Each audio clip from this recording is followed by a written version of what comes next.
बात पानीपत की, जहां पिछले कुछ महीनों से अवैध धंधों जिसमें अब ऑनलाइन गैम्बलिंग और लालच देकर फर्जी पूंजी निवेश के मामले बढ़ने से परिवारों का सुख चैन छिनता जा रहा है। जल्दी अमीर बनने के ख्वाब पाले युवक और व्यापारी भी सट्टेबाजी की लत में पड़ गए हैं। हालात ये हैं कि ऑनलाइन जुआ खिलाने वाले ही हार जाने के बाद 5% ब्याज पर लोन भी दिलवा रहे हैं। इस तरह के कई मामले सामने आने के बाद लाखों करोड़ों गंवाने वाले या तो खुदकुशी कर रहे हैं या फिर परिवार के नाम चिट्ठी लिखकर गायब हो जा रहे हैं। रिपोर्ट देखिए। पानीपत में बीती रात सरेआम सट्टेबाजों और बदमाशों के टोले ने जिस तरीके से सट्टेबाजी ना करने की बात कहने वाले एक शख्स विक्रम को घेरकर फिल्मी स्टाइल में उसका मर्डर कर दिया, उससे अमन चैन का सवाल फिर खड़ा हो रहा है।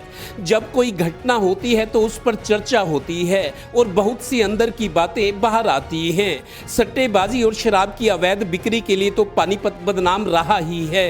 अब ऑनलाइन जुआ और फर्जी पूंजी निवेश की घटनाएं भी बढ़ गई हैं। ये जो आजकल की जनरेशन है हमेशा जल्दबाजी में रहती है, शॉर्टकट में विश्वास रखती है। ठीक है, एफिशिएंट है, इंटेलिजेंट है, लेकिन वो उस एनर्जी को पॉजिटिव सेंस में लगाने की बजाय वो नेगेटिव सेंस में लगा रही है।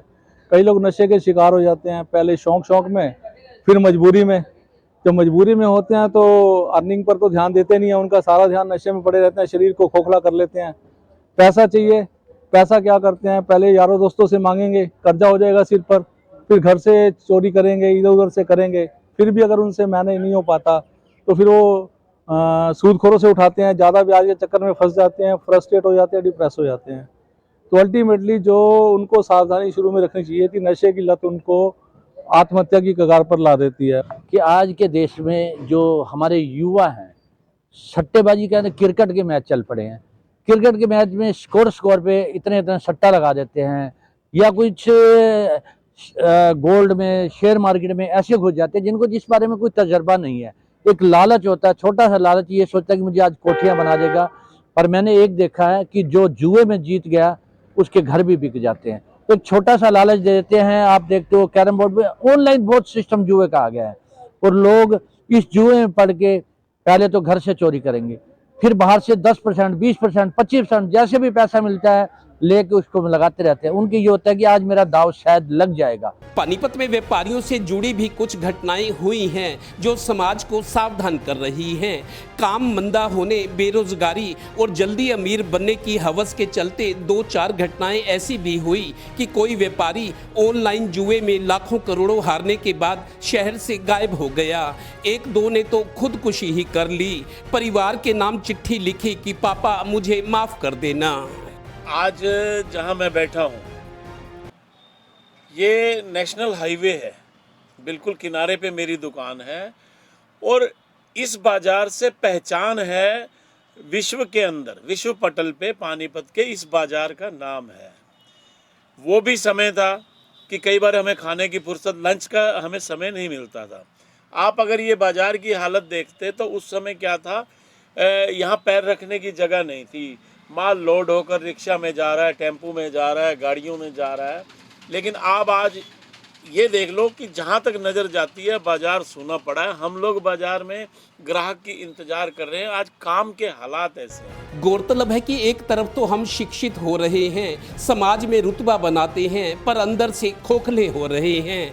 इस पर भी अब चिंतन होना चाहिए, सेमिनार होने चाहिए। क्या किसी ने सोचा था कि ऑनलाइन गैम्बलिंग की सुविधा भी मिलेगी? हारने वाले को यही जुआ खिलाने वाले ही 5% ब्याज पर कर्ज दिलाएंगे। हारा हुआ जुआरी खतरनाक हो जाता है और इसी सनक में बर्बाद होकर परिवार को भी अंधेरे में धकेल देता है। पानीपत ही क्यों, ऐसे कई मामले दूसरे जिलों से भी सामने आ रहे हैं। अगर पुलिस प्रशासन टाइट हो जाए, पता है यहाँ पे पंकज नैन एसपी आए थे, PR देव एसपी आए थे, प्रभात रंजन देव एसपी आए थे, कई IPS अधिकारी यहाँ पे ऐसे आए हैं कि उन्होंने नाक में नकेल डाल दी, कोई भी अवैध काम नहीं हो पाया यहाँ पे। तो ये नहीं होना चाहिए, पुलिस की जिम्मेदारी है। और अगर मान लिया किसी आम नागरिक ने शिकायत कर भी दी तो उसका संज्ञान लेना चाहिए था। तो क्या ये जरूरी नहीं कि हमारे माननीय जनहित में इस गंभीर समस्या को भी विधानसभा में उठाएं, इस मुद्दे पर भी अच्छा करने को आपस में भिड़ें? कहीं ऐसा ना हो कि 2 इंडिया की आशंका के साथ साथ 2 हरियाणा का भी संकट सामने खड़ा हो। कई बार चर्चा चले तो सामने आता है कि पानीपत में नंबर 2 के काम बहुत होते हैं। इस रिपोर्ट में आपने देखा और सुना भी है। इसकी एक बड़ी वजह पुलिस का इस ओर पूरा ध्यान ना देना और साथ लगना यूपी का भी है। सहयोगी श्रीनिवास और डिम्पी मल्होत्रा के साथ Devendra Kathuria, total news, Panipat bureau.